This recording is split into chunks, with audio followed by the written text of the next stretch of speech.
Olá, seja muito bem-vindo ao Cotidiano. Estamos aí no comecinho da semana, mas já te agradeço a companhia de todos os dias aqui no programa, viu? Não esquece de ir lá no nosso canal do YouTube. É só colocar no navegador do seu YouTube aí, BR8TV, para reassistir toda a nossa programação. E se você quiser ver, os nossos programas em tempo real, basta acessar o nosso portal de notícias br8news.com.br. Mais uma vez, muito obrigada pela sua companhia. E vamos começar a edição de hoje com um assunto sério, o Setembro Amarelo, uma campanha brasileira de combate ao suicídio. A gente sabe que nos últimos anos tem se falado mais sobre esse tema, ainda bem, mas a questão ainda é um tabu para muita gente, para muita família. Mas os números são alarmantes. No Brasil, são registrados cerca de 14 mil casos por ano, o que significa que a cada dia, em média, 38 pessoas tiram a própria vida. É muito triste, né? Mas para falar sobre esse assunto, o nosso repórter Felipe Vital conversou com o psicólogo Paulo Henrique. Vamos ver. Olá Larissa, olá você que nos acompanha. O papo hoje é sobre depressão e prevenção ao suicídio. Estamos agora no Setembro Amarelo. Em primeiro lugar, eu gostaria de agradecer a sua presença aqui, doutor. Muito obrigado pelo convite e estou à disposição. Doutor, a gente sabe que a depressão, falando dela especificamente, ela se manifesta de diversas formas e é diferente para cada pessoa. Mas tem algum sintoma, mesmo que sutil, que a gente possa entender como um primeiro sinal, um alerta ali sobre depressão numa pessoa? A primeira questão que você já aborda, que é importante a gente saber, é que a depressão ela é multifatorial, Tem diversas causas e ela é singular, ela é particular. Cada pessoa sente de uma forma. Então esse é o primeiro detalhe que é muito importante. Agora, a questão dos sinais, a depressão a gente pode conversar que ela tem uma gradação, Ela começa como uma tristeza e se ela perdurar por muito tempo, ela pode se agravar e se tornar depressão. Então, a primeira questão que a gente pode prestar atenção é se essa tristeza ela começa a perdurar por muito tempo, E se ela começa a comprometer o dia a dia da pessoa. Então, acho que o primeiro sinal, a gente pode começar por aí, E seria uma tristeza em que sentido? Uma má disposição para fazer atividades do dia a dia, algo nesse sentido? Nós podemos pensar em duas situações. Uma pessoa que tem recorrência, que ela tem um histórico, e aí é importante ter um diagnóstico, observar, porque tem um histórico, tem pessoas que têm um histórico, elas ficam deprimidas de tempos em tempos. E tem algumas questões que é situacional, digamos assim, Então ocorreu alguma coisa, tem algum evento, às vezes é pontual, às vezes acontece alguma perda, alguma coisa nesse sentido, que é factual, aconteceu algo. Então, tem essa questão, E aí é importante ficar de olho. E nós estamos na era das redes sociais, Com elas, a exposição a muitas pautas negativas, às vezes, é gigantesca, é muito grande. Como isso impacta, como as redes sociais impactam a nossa mente e de que forma a gente pode se proteger desses impactos? As redes sociais, elas deram uma oportunidade de todo mundo aparecer, de todo mundo se mostrar, digamos assim. Eu acredito que as redes sociais, ela tem a sua importância, mas os seus cuidados também, As pessoas, elas procuram reconhecimento e as redes sociais, elas podem proporcionar isso. Porém, se a pessoa ela está muito preocupada com isso, ela pode acabar utilizando as redes sociais de uma maneira digamos, que não seja tão benéfica assim, né? Se ela procura ali, tem muita gente que procura o like, tem muita gente que faz muita coisa para tentar buscar reconhecimento. Então, se a pessoa tem esse intuito, é importante ela poder observar, tomar cuidado com isso, né? Então, as redes sociais, ela tem as suas vantagens, mas também tem que ter alguns cuidados, né? Acredito que seja importante, doutor, passar um tempinho offline também, né? Até para nos preservarmos. Sim, o tempo offline é importante para a gente poder ter um convívio social. As redes sociais, elas são importantes, mas é importante também a gente manter um tempo offline para ter o convívio social normal, né? Para ter o convívio com a família, com os amigos, tomar um café, fazer um esporte. Isso é fundamental. Bom, doutor, nós entramos agora no Setembro Amarelo. Muito se fala sobre conscientização da depressão, da prevenção ao suicídio. Como garantir que, de fato, conscientizações, né, que são difundidas aí pela mídia, canais de comunicação, como garantir que conscientizações como essas virem de fato, né, algumas ações pontuais, estratégicas, para que de fato a gente consiga prevenir mesmo esse tipo de depressão? Eu acredito que a primeira coisa é o que nós estamos fazendo, né? Que é falar sobre isso. Então, é importante que a gente converse sobre emoções, sentimentos, pensamentos. Geralmente as pessoas que estão se deprimindo têm uma característica que é se fechar. A depressão e, consequentemente, o suicídio, que é o auge da depressão, ela vai acontecendo sempre num movimento de fechamento, num comportamento onde a pessoa vai se fechando cada vez mais.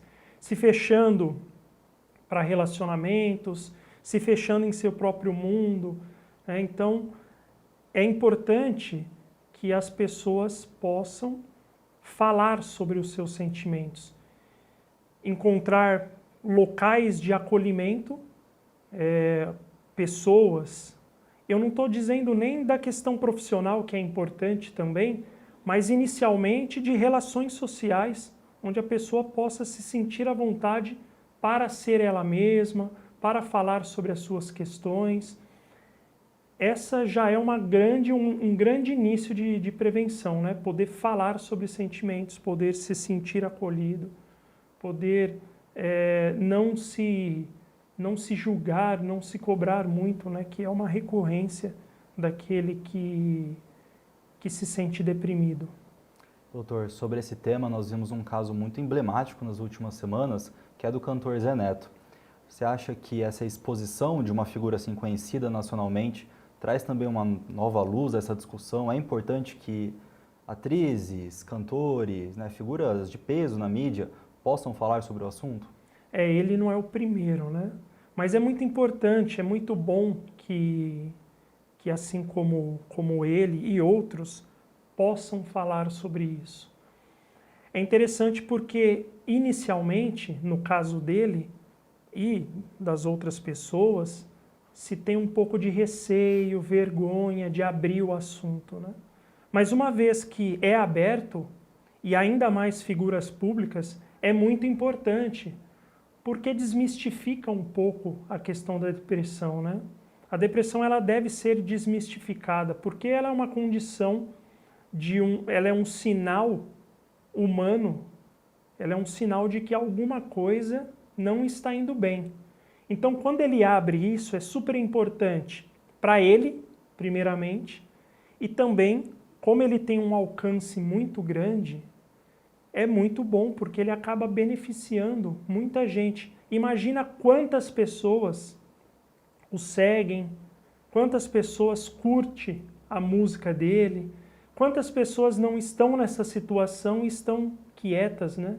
Estão fechadas. E de repente ouvir ele falar sobre isso também é um start para poder dizer, opa, se ele fala, eu também posso procurar ajuda. Então, com certeza, grandes figuras ajudam demais. Ele vai se ajudar e ajudar o próximo também.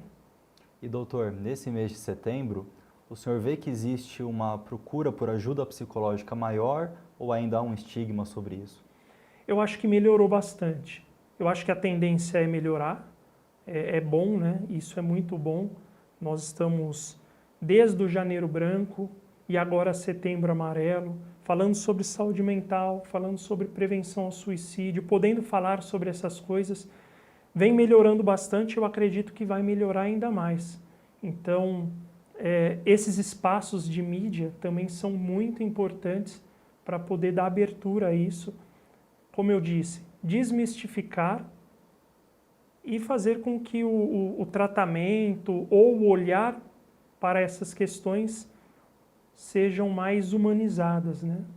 E muitas pessoas possam se beneficiar com isso. Então, com certeza, eu acho que só tem a melhorar. E as pessoas, consequentemente, estão procurando mais.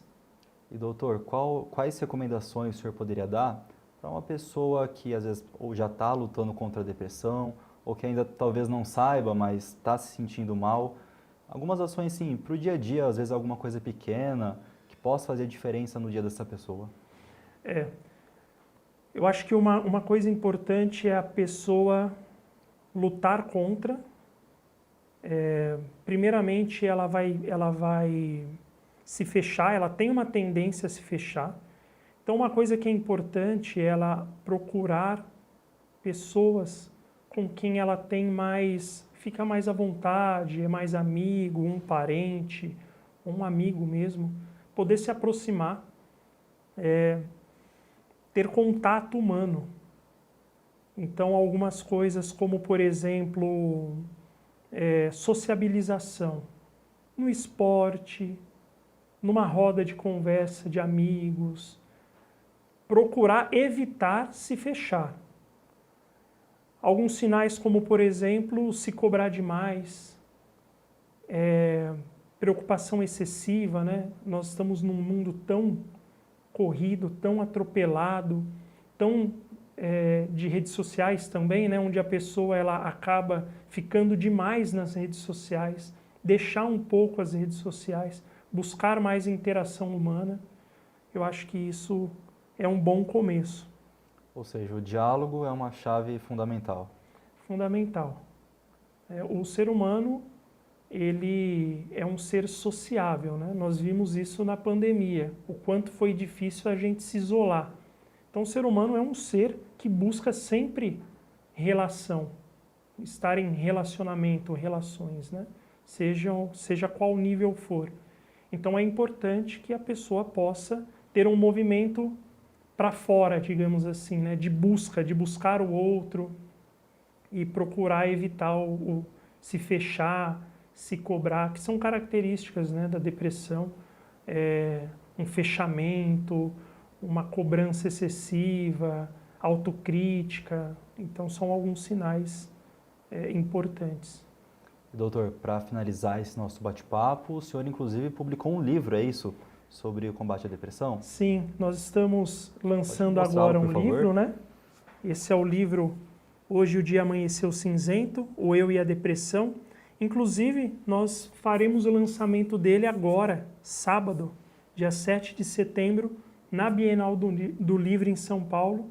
Então, esse é um livro que busca ajudar os leigos e também os profissionais que queiram trabalhar com a depressão. Então, esse é uma obra que tem o intuito de poder contribuir, né? Mais um canal de contribuição. Perfeito, doutor. Eu quero agradecer a sua presença aqui no nosso cotidiano, no nosso programa da BR8 TV. Muito obrigado. Eu agradeço muito o convite e eu estou à disposição, fico à disposição. Muito bom esse bate-papo, né? E se você está passando por isso, no Brasil, o Centro de Valorização da Vida, o CVV, é um serviço voluntário de apoio emocional e prevenção ao suicídio. Para quem precisa ir conversar, o atendimento é 24 horas pelo telefone 188.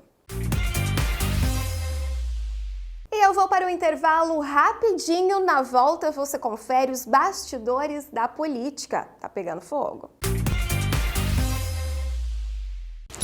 A BR8 TV está presente em diversas cidades da região, como Rio Preto, Catanduva, Mirassol, Birigui, Fernandópolis, Jales, Penápolis e Votuporanga. Com uma programação diversificada e conteúdo relevante, a BR8 TV se destaca como uma opção de informação e entretenimento para os moradores dessas localidades, mantendo todos sempre bem informados e conectados com o que acontece na região e no mundo. Prepare-se para o desafio. Participe da corrida de rua Sunrise Runners, em Presidente Prudente, dia 8 de setembro, às 7 da manhã, no Centro Olímpico de Presidente Prudente. Percursos de 5 e 10 quilômetros. Faça já sua inscrição. www.alcer.esp.br. Organização Alcer. Realização SS Mídia. Patrocínio Caixa Econômica Federal. Governo Federal. Nativa é festa, é aniversário da Nativa. Muita música e informação, isso é tudo de bom, isso é muito Nativa. Comemorar 15 anos com o melhor ouvinte do mundo, isso é muito Nativa. Oferecimento Renoville. Deixa seu Renault pronto para qualquer desafio. Vá conferir condições especiais. Implantes dentários e lentes em resina? Oral Unique. Viva de frente. Marra Restaurante Bar. Comida caseira de verdade. Ultragás. Entrega rápida com qualidade e segurança. Centro Médico Doutor Solidário. Saúde para todos. R7 Veículos. Aqui dá bons negócios com qualidade e bom preço. E Ipanema Salgaderia. Sabor e qualidades tradicionais de Catanduva. É aniversário Nativa. Nativa. Na BR8 TV, a qualidade é a nossa marca registrada. Oferecemos uma programação rica e variada, com programas como Cida Caran, Uma Viola na Cidade, Rene Malheiros Entrevista, Sintonizados, Agro Shopping, Cuiabano Lima, Tá na Hora do Esporte e muito mais. Somos a única emissora local com transmissão HD em Rio Preto e mais de 8 cidades da região através da Claro TV pelo canal 527, além do canal 27. Se você é produtor de conteúdo, traga seu programa. Venha fazer parte da BR8 TV e alcance um público qualificado. Seu programa também será exibido através do site br8news.com.br. Junte-se a nós e transforme seu conteúdo em sucesso. BR8 TV. Estamos de volta e bora falar de política.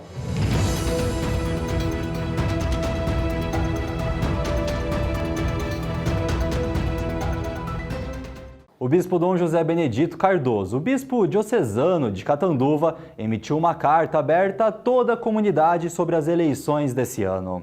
Ele destacou a importância da democracia e lembrou que escolher nossos representantes é um direito conquistado com muita luta. Dom José pediu respeito às diferenças partidárias e incentivou o diálogo, alertando para o perigo das polarizações. O bispo também reafirmou que a Igreja Católica não tem vínculo partidário e não apoia candidatos específicos. Segundo ele, a Igreja busca orientar os fiéis com base no magistério e na doutrina social, defendendo temas como justiça social, conforme a boa política apresentada pelo Papa Francisco. Dom José aconselhou os eleitores a avaliar bem o histórico dos candidatos, considerando a honestidade e o compromisso com o bem comum. Ele enfatizou a importância de um voto livre e consciente e alertou contra a disseminação de fake news, que prejudicam a democracia. Por fim, o bispo orientou bispos, padres e diáconos a não utilizarem as redes sociais ou celebrações religiosas para manifestações político-partidárias, mantendo a neutralidade e focando no bem da comunidade. E o Tribunal de Justiça de São Paulo deu uma bela notícia para a Câmara de Catanduva. Uma liminar favorável em relação àquela velha polêmica lei que mexe com a previdência dos servidores municipais. A decisão do desembargador Nuevo Campos deixa claro que a Câmara não pode ser responsabilizada financeiramente, Afinal, ela não tem personalidade jurídica e nem receita própria, dependendo dos repasses do Executivo. Agora, o mais interessante. De acordo com a nota emitida pela Câmara, a Casa fez o dever de casa direitinho, pagando as contribuições previdenciárias dos servidores até o dia 14 de cada mês. E sabe aquele papo de dívida em atraso? Não é com a Câmara, mas sim com o IMES-FAFICA. A Prefeitura até tentou jogar a responsabilidade para o Legislativo, mas o Tribunal foi claro. Isso é inconstitucional. E esse foi o Giro Político. Voltamos agora com a Larissa com mais informações no nosso cotidiano. Eu vou ficando por aqui. Muito obrigada pela sua companhia. Eu volto amanhã. Até lá!